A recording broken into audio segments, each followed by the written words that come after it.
شروع کرتی ہوں اللہ کے بابرکت نام سے جو انتہائی عالی رتبہ اور بہت جلیل القدر ہے۔ آئی ہوپ میرے سبھی لسنرز بالکل ٹھیک ہوں گے۔ اور آج کی اسٹوری میرے ساتھ عدنان نے شیئر کی ہے کراچی سے۔ عدنان کہتے ہیں کہ میں آپ کے ساتھ اپنا ہی واقعہ شیئر کرنا چاہتا ہوں۔ کہتے ہیں کہ آج سے 10 سال پہلے ہم لوگوں نے ایک ایسا گھر رینٹ پر لیا جو کہ بہت زیادہ پرانے زمانے کا تھا۔ نہر سے نیچے وہ گھر تھا جو کہ سکھوں کے دور کا تھا۔ باہر سے تو سارا گھر سیمنٹ کا تھا، پکا گھر تھا، لیکن اندر سے وہ گھر مٹی کا بنا ہوا تھا۔ اس کے کمرے خاصے عجیب تھے، مٹی کی عجیب و غریب دیواریں تھیں، سیمنٹ اور مٹی کی مکس، اور پرانے زمانے کا وہ گھر تھا۔ گرمیوں کا موسم تھا اور ہم لوگ ادھر شفٹ ہوئے۔ ہم لوگ باہر سوتے تھے ادھر صحن میں، کافی بڑا سا صحن تھا اس گھر کا۔ ہم لوگ ادھر سو رہے تھے تو اچانک سے میری نظر اندر برآمدے میں پڑی تو مجھے میرا بھائی کھڑا ہوا دکھائی دیا۔ مجھے میرا وہم لگا تو کچھ میں نے دوبارہ دھیان سے دیکھا تو مجھے پھر بھی اپنا وہم لگا۔ میں نے کہا کہ مجھے اٹھ کے جا کر دیکھنا چاہیے۔ جیسے میں اٹھ کر دیکھنے کے لیے گیا تو میرا بھائی ادھر کھڑا ہوا تھا، یوں مانو کہ جیسے وہ ایک اسٹیچو بنا ہوا تھا۔ اس کا سارا جسم ٹھنڈا عشق اکڑا ہوا تھا اور اتنا سخت اکڑا ہوا تھا کہ اس کو پکڑنا اور اس کو پکڑ کے اپنے ساتھ اندر باہر لے کر آنا میرے لیے ناممکن تھا۔ میں نے اپنے ابو کو امی کو جگایا اور کہا کہ دیکھیں بھائی کو کیا ہو گیا۔ انہوں نے بڑی مشکل سے میری مدد کی اور اس کو ہم اٹھانے میں کامیاب ہوئے اور لا کر چارپائی پہ لٹا دیا۔ وہ فولڈ بھی نہیں ہو پا رہا تھا، وہ ایک مکمل پلاسٹک کا ایک اسٹیچو بن چکا تھا۔ ہمیں کسی عامل کا پتہ لگا اور اس عامل کے پاس ہم اس کو لے کر گئے۔ اس عامل نے اس کو دیکھا اور یہ کہا کہ اب تم لوگ خاموش ہو جاؤ اور میں اپنا کام دکھاتا ہوں۔ انہوں نے پڑھائی شروع کر دی۔ میں آپ کو یہ بتاؤں کہ ہم لوگ رہتے تو کراچی میں ہیں، لیکن ہم لوگ ایک پنجابی فیملی سے تعلق رکھتے ہیں۔ ہم لوگ اردو سپیکنگ نہیں ہیں۔ ساری زندگی کراچی میں گزرنے کے باوجود ہم لوگ اردو سپیکنگ ہے، پنجابی سپیکنگ ہے۔ جیسے ہی انہوں نے عامل نے پڑھائی شروع کی تو جو میرے بھائی تھے وہ ایسی ٹھوس اردو بولنے لگے جو کہ کراچی میں باقی لوگ بھی بولتے ہیں۔ اس کی اردو کی آواز سن کر اور اس کی آواز میں ایک عورت کا لہجہ تھا، وہ سن کر ہم لوگ حیران رہ گئے اور ہم لوگ اب خاموشی سے سن رہے تھے۔ عامل نے ہمیں اشارہ کیا کہ بولنا بالکل نہیں ہے، چپ کر کے سنتے جاؤ۔ ہم نے جب سننا شروع کیا تو وہ عورت کی زبان میں بول رہا تھا اور اردو بول رہا تھا، جس کو دیکھ کر میں دنگ رہ گیا اور حیران رہ گیا کہ میرا بھائی کس طرح اتنی اردو بول سکتا ہے۔ اور وہ عورت یہ کہہ رہی تھی کہ ہم لوگ جس واش روم کی طرف یہ آیا ہے ہم لوگ ادھر رہتے ہیں اور کئی دفعہ ہم نے ان کو اپنا آپ دکھایا بھی ہے اور یہ اس کے باوجود اس طرف آتے ہیں، جس کی وجہ سے ہم نے اس کے اوپر اپنا قبضہ کر لیا، اس کے اوپر حاوی ہو چکے ہیں۔ ہم لوگ ان باتھ روموں والی جگہ پر رہتے ہیں، وہ ہمارے گھر ہیں، تو ان کو پتہ بھی ہے اس چیز کا، لیکن یہ ہمیں ادھر رہنے نہیں دے رہے۔ اب ان کے لیے یہی سزا ہے کہ اب ہم ان کے بچے کو چھوڑیں گے نہیں۔ انہوں نے کہا کہ ایسے نہیں کرنا۔ عامل نے کہا آپ ان کو معاف کر دیں، ایسی حرکت بالکل نہیں کرنی اور یہ گھر چھوڑ کے چلے جائیں گے، آپ ان کو چھوڑ دیں۔ انہوں نے کہا ٹھیک ہے، ہم ایک شرط پہ اس کو بالکل چھوڑ دیں گے، اگر یہ اس گھر کو چھوڑ کے چلے جائیں اور یہ جگہ خالی کر دیں تو ہم اس بچے کی جان چھوڑ دیں گے۔ اگر یہ اس گھر کو نہیں چھوڑیں گے اور دوبارہ ادھر آئیں گے تو پھر ہم اس سے بھی زیادہ سخت رویہ اختیار کریں گے۔ عدنان کہتے ہیں کہ ابو تو اب بھائی کی حالت دیکھ چکے تھے اور وہ بہت زیادہ پریشان تھے، وہ اپنے بیٹے کو تکلیف میں نہیں دیکھ سکتے تھے۔ میرے ابو نے گھر جا کر بلند آواز میں کہا کہ ہم اس گھر کو چھوڑ رہے ہیں، آج سے ہی چھوڑ رہے ہیں، اور آج میرا بیٹا اپنی خالہ کے گھر چلا جائے گا اور دوبارہ زندگی میں کبھی ادھر نہیں آئے گا، اور ہم بھی یہ گھر چھوڑ کے جا رہے ہیں۔ وہ تو ہماری خوش قسمتی تھی کہ انہی دنوں میں ہماری خالہ نے بھی ایک گھر رینٹ پر لیا تھا اور اس کا اوپر والا پورشن خالی تھا۔ گھر کافی بڑا تھا خالہ کا، اور انہوں نے کہا کہ آپ لوگ بھی میرے ساتھ شفٹ ہو جائیں تو ہم لوگ اکٹھے رہ لیں گے۔ ہم لوگوں نے نہر کا وہ خوفناک، وہ سیدھا پرانا گھر جو کہ سکھوں کے دور کا بنا ہوا تھا، اور کتنے سال وہ گھر بند بھی رہا۔ بہت سے لوگوں نے ہمیں منع بھی کیا کہ آپ لوگ اس گھر میں مت موو آن ہو، کیونکہ وہ گھر اسیب زدہ ہے، بہت پرانا گھر ہے اور وہاں پر کوئی نہ کوئی ایسی ہیپننگ آپ کے ساتھ ضرور ہو جائے گی۔ اسی رات بھائی کو خالہ کے گھر چھوڑ دیا گیا اور ہم لوگ گھر آ گئے. ہم لوگوں نے اپنا سامان پیک کرنا شروع کر دیا کیونکہ گھر تو ہمیں آلریڈی مل چکا تھا اور اب صرف اور صرف شفٹنگ باقی تھی.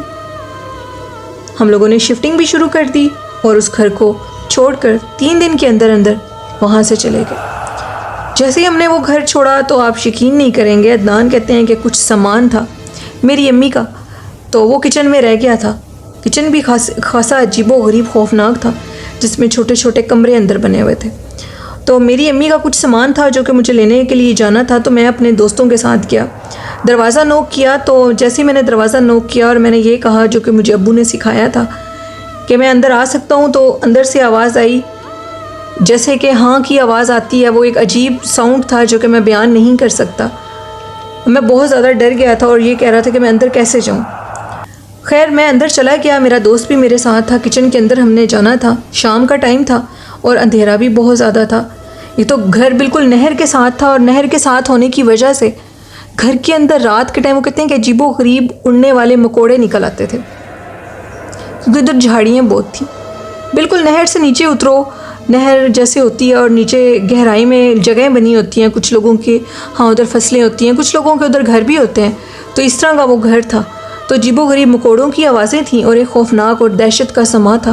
ہم لوگ واش روم والی سائڈ پر تو گئے ہی نہیں، ادھر تو ہماری جانے کی ہمت ہی نہیں تھی. ہم لوگ جیسے ہی وہ سامان اٹھایا، امی کا ٹارچ آن کی ہوئی تھی، تو ہمیں اندر سے ایسے محسوس ہوا کہ جیسے ہمارے سے پہلے کوئی ادھر موجود ہے، ادھر کام ہو رہا ہے اور خوشبو آ رہی تھی کھانے کی. عجیب و غریب ان مکوڑوں کی آوازیں سن کر ہم لوگ بہت زیادہ ڈر گئے اور وہاں سے بھاگ گئے اور پلٹ کے دوبارہ کبھی اس گھر میں نہیں دیکھا. دروازہ بند کرتے ہوئے میرے ابو نے یہ کہا تھا کہ تم نے یہ ضرور کہنا ہے کہ ہم دوبارہ کبھی پلٹ کر اس طرف نہیں آئیں گے. اور اس کے بعد میں اور میرا بھائی کبھی اس گلی میں سے بھی نہیں گزرے. ہم لوگوں نے اس گلی میں بھی جانا چھوڑ دیا، اس روڈ پہ جانا چھوڑ دیا جہاں پر وہ خوفناک گھر ہے. آج بھی وہ گھر ادھر موجود ہے، لیکن وہ گھر اپنے اندر ایک عجیب و غریب پرسراریت رکھتا ہے اور اس کی پرسراریت کو دیکھتے ہوئے وہ گھر خالی ہے اور ادھر کوئی نہیں جاتا. میں نے جب اپنے بھائی سے پوچھا کہ تم ادھر ایسے اسٹیچو بن کے کیوں کھڑے ہوئے تھے، جس پر اس نے کہا کہ جب میں واش روم میں گیا اور واپس آیا تو مجھے ایک عورت نے روک لیا تھا. وہ عورت انتہائی عجیب و غریب شکل کی تھی، اتنے لمبے قد کی تھی کہ وہ واش روم میں پوری نہیں آ رہی تھی. وہ جھک کے کھڑی ہوئی تھی اور وہ مسلسل میری طرف دیکھ رہی تھی. نہ تو میں چیخ سکتا تھا نہ ہی بول سکتا تھا. وہ اتنی خوفناک تھی اور ایک غیر مری مخلوق جس کو میں جانتا بھی نہیں ہوں، اس کو دیکھنا میرے لیے کسی تکلیف سے کم نہیں تھا. اور میری آنکھیں اسی کے اوپر ٹک کے رہ گئی تھی. مجھے سمجھ ہی نہیں آ رہی تھی، میں خوف و ہراس اور ڈر کا شکار تھا. یہ سٹوری تھی عدنان کی جو کہ انہوں نے کراچی سے شیئر کی. بہت شکریہ عدنان. بڑھتے ہیں آج کی دوسری خوفناک کہانی کی طرف. یہ کہانی قلعہ روہتاس کی ہے اور قلعہ روہتاس کی یہ ایک خوفناک کہانی میرے ساتھ شیئر کی ہے میرے ایک لسنر نے، جو کہ کہتے ہیں کہ میں اپنا نیم مینشن نہیں کروں گا، لیکن یہ بتانا ضرور چاہوں گا کہ قلعہ روہتاس کو جنات نے بھی، اس کی تعمیر میں جنات کا بھی ہاتھ ہے. ہمارے بڑے ہمیں یہ بتاتے ہیں کہ قلعہ روہتاس کو ادھر قائم کرنے میں جنات کا بھی ہاتھ ہے اور وہ جنات کسی کو تنگ نہیں کرتے تھے، کسی کو تکلیف نہیں دیتے تھے. ہاں لیکن یہ کام تھا کہ جب انہوں نے اس عمارت کو، اس قلعے کو انہوں نے تعمیر کروا دیا تو وہاں پر ایک عامل آئے اور انہوں نے، اس عامل نے ان جنات کو اسی قلعہ روہتاس کے اندر قید کر دیا اور ہمیشہ کے لیے قید کر دیا. وہ جنات بہت اچھے تھے اور کسی کو کوئی تکلیف نہیں دیتے تھے. انہوں نے اپنے ہونے کا مکمل احساس دلایا تھا. وہاں پر کچھ ایسے لوگوں کی موجودگی کو دیکھا گیا تھا جو کہ قد میں بہت لمبے اور بہت زیادہ تیزی میں کام کرنے والے تھے. عام لوگ جیسے کہ 5 سے 6 اینٹیں اٹھاتے ہیں جو کہ مزدور ہوتے ہیں، ادھر ہی انہوں نے اپنے ہاتھوں کے اوپر 100 کی تعداد میں اینٹیں اٹھائی تھیں اور ابھی بھی وہ تھک نہیں رہے تھے. دیکھتے دیکھتے انہوں نے قلعہ روہتاس کو تعمیر کروا دیا. اس کے بعد اس عامل نے اسی قلعہ روہتاس کے اندر ان جنات کو قید کر دیا. آج تک ان جنات کو قلعہ روہتاس کے اندر دیکھا جاتا ہے، وہ ادھر موجود ہیں. وہ اس قلعے سے باہر نہیں نکل سکتے. جو بھی قلعے کے اندر جاتا ہے وہ ان کی ہونے کا احساس دیکھ سکتا ہے. اور میں آپ کے ساتھ ایک اور بھی سٹوری شیئر کرنا چاہتا ہوں. کہتے ہیں کہ یہ ایک ایسی جگہ کی سٹوری ہے جو کہ پرانے انگریزوں کے دور کا وہ بنگلہ تھا اور جس کو ہم ڈاک بنگلہ بھی بولتے ہیں اور وہاں پہ لوگوں کی رہائش بھی ہوتی ہے. اس ڈاک بنگلے کے ساتھ وہ کہتے ہیں کہ ایک بہت پرانی جیل بھی تھی، ایک تھانہ تھا جہاں پر انگریز لوگ بیٹھا کرتے تھے۔ انہی وقتوں سے وہ جیل، وہ گھر، وہ ڈاک بنگلے سب ویران پڑے ہیں۔ پارٹیشن کے بعد جیسے ہی سب کچھ ادھر سے ادھر ہوا تو سب کچھ بکھر گیا۔ انہوں نے بتایا کہ اس ڈاک بنگلے کے اندر اور اس پرانے تھانے کے اندر کہا جاتا ہے کہ بہت زیادہ اسیب ہے، اور وہ اسیب اس قدر تعداد میں زیادہ ہیں کہ ہم بیان ہی نہیں کر سکتے۔ میرے اننون لسنر جنہوں نے یہ سٹوری شیئر کی، ان کے مطابق اس پرانے تھانے کے اندر آج بھی کہتے ہیں کہ جو قیدی ہوتے ہیں ان کی آوازیں آتی ہیں، اور رات کے ٹائم یہ لگتا ہے کہ جیسے ان کے اوپر بہت زیادہ تشدد ہو رہا ہو۔ ان کی عجیب و غریب خوفناک چیخوں پکاروں کی آوازیں آتی ہیں۔ وہ جگہ جس کا میں ذکر کر رہا ہوں وہ بیچوں بیچ جنگل کے اندر ہے، اور کوئی بھی جنگل کے اگر اندر جائے گا تو ان کو رات کے ٹائم وہ آوازیں سنائی دیں گی، جن کا مشاہدہ ہم نے خود بھی کیا ہے۔ وہ پرانا ڈاک بنگلہ کہا جاتا ہے کہ ادھر آج بھی انگریزوں کی روحوں کو دیکھا جاتا ہے، عجیب و غریب قسم کے مناظر دیکھے جاتے ہیں۔ وہ تھانہ جو کہ خوفناک ہے اور اپنے اندر ایک پرسراریت رکھتا ہے، جہاں پر قیدیوں کے اوپر تشدد کی آوازیں آتی ہیں۔ اگر اس تھانے کے قریب سے کوئی گزرے تو آپ کو کوئی واضح طور پر آواز دے کر بلاتا ہے، آپ کو روکنے کی کوشش کرتا ہے، آپ کو بلاتا ہے، اور اگر کوئی ان کی طرف متوجہ ہو جاؤ تو بہت خوفناک کہکوں کی آوازیں آتی ہیں۔ پرانے لوگوں کے مطابق ادھر ہم نے کچھ لوگوں کو بھی دیکھا تھا جو کہ جیل کے اندر جا کر غائب ہو گئے تھے۔ اس طرح کے بہت سے پرسرار اور خوفناک واقعات ادھر پیش آ چکے ہیں۔ یہ سٹوری تھی ایک اننون لسنر نے شیئر کی تھی، جو کہ اپنا نام آن ایئر نہیں کرنا چاہتے تھے۔ تو بہت سے قلعوں کی تعمیر کے لیے بہت سے جنات نے بھی اپنا رول ادا کیا ہے۔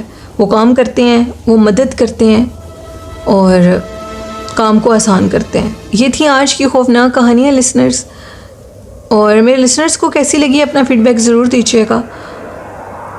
میرے اس چینل کو سپورٹ کریں، جیسے سپورٹ کریں چینل کو ایسے ہی سبسکرائب اور شیئر کریں۔ حضور نبی کریم صلی اللہ علیہ وآلہ وسلم پر درود و سلام پڑھیں، ان سے محبت کریں، اس کو اپنی زندگی کا ایک خاص حصہ بنائیں۔ قرآن پاک اور نماز کو ڈیلی پڑھیں، اس کو اپنی زندگی کا حصہ بنائیں۔ والدین سے محبت کریں، طہارت کی حالت میں رہیں، ان کی خوب دعائیں لیں، ان کی خوب خدمت کریں۔ ایک دفعہ یہ نعمت جانے کے بعد دوبارہ نہیں ملتی۔ اسی کے ساتھ اپنی ہوسٹ نیلم یاسین کو اجازت دیجیے، دعاؤں میں یاد رکھیے گا۔ اللہ حافظ۔